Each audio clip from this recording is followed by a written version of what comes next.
He wasn't just watching, he was listening, and at first, it felt normal. Just another object, just another figure sitting quietly in the corner of the room. A toy, that's what everyone said, harmless, silent, empty. But silence can be deceiving. Because sometimes, silence is not the absence of sound, it's something waiting. It started with something small, a noise, barely noticeable, like fabric shifting, or a soft breath in the dark. He ignored it at first. Of course he did, because the human mind always chooses logic before fear. But then it happened again, and again, always when he was alone, always when the room was still. He began to listen more carefully. And that was his first mistake. People say labubu is just a collectible, a creation, a design made to look strange, maybe even a little unsettling. But there are other stories. Stories you won't find in stores or on official pages. Stories that are passed quietly, from one person to another. They say it was never meant to be just a toy. That something about its form, its expression, its eyes, wasn't created, but remembered. In some beliefs, there are entities that do not need to move to exist. They don't walk, they don't speak, they wait, and they listen. Especially at night, he started noticing patterns. The sounds would come, only when he looked away. The feeling of being watched, only when he was certain he was alone. And the eyes, they never change, but somehow, they felt different. Colder, closer. He tried to ignore it. He even moved it, put it in another room. But distance doesn't matter to something that doesn't need space. The sounds didn't stop. They became clearer, more intentional, like something was responding, not to movement, but to attention.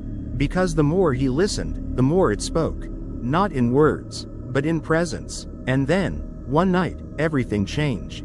The room was completely silent. No wind, no movement, just him and it. And for the first time, he didn't hear a sound. He felt it, right behind him. Breathing, without breath, watching, without eyes, listening, without ears. They say if you notice it, it notices you. If you listen, it listens back. And once that happens, it doesn't stop. Because it was never just a toy. It was something else, something older, something patient, and now, it's listening. To you. There are places where this story is not told as fiction. Not as a joke, not as a trend. In certain circles, it is spoken of carefully. Because names matter. Some believe that objects can become vessels. Not by accident, but by design. A shape, a face, an expression, can act as a doorway. And once something finds that doorway, it doesn't leave. There are old mentions, scattered, incomplete, about entities that mimic innocence. They appear small, harmless, even playful, but that is the disguise. Because fear is strongest when it hides inside something familiar. Some cultures describe them as watchers. Others call them something darker. Beings that don't attack directly. They observe, they wait, they learn, and most importantly, they listen. It is said that they are drawn to attention. The moment you begin to focus, truly focus, you create a connection. And once that connection is formed, it cannot be easily broken. He didn't know any of this.